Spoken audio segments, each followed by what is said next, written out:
when they walk in to try to rent an apartment, there is a barrier in their way. No matter whether they have rehabilitated themselves, no matter whether they've gotten a good job, no matter if they have a family, they're being told that they can't get an apartment in a very hyper-competitive market for housing. City Council member Keith Powers, representing District 4 on Manhattan's East Side, says 750,000 people in New York City have a criminal record, and his bill gives them a chance to get back on feet. The Fair Chance Housing Act states landlords or real estate brokers would be prohibited from obtaining criminal record information at any stage in the process, with 2 exemptions. The sex offender registry can be checked, and landlords of 2-family homes or rooms of owner-occupied housing are allowed to look up tenants' criminal history.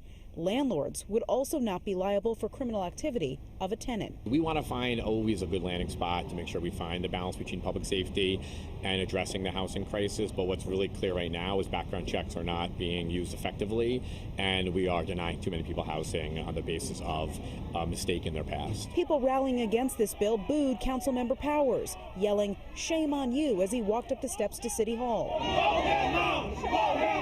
Some landlords and community advocates say the bill puts their safety at risk. This is a reckless bill, basically, that is going to disproportionately affect the Black and Latino neighborhoods. It's a very scary time in New York. For those of us who've lived in the city our whole lives, we really want to make sure we're safe in our homes, we're safe going in and out of our homes. I was born and raised in Myrna Calderon is board president of Fordham Hill Owners Corporation, and she says it's her job to keep tenants safe, and this bill prevents her from doing that. We're going to push out the working and middle class out of New York City, because this is like the last nail in the coffin.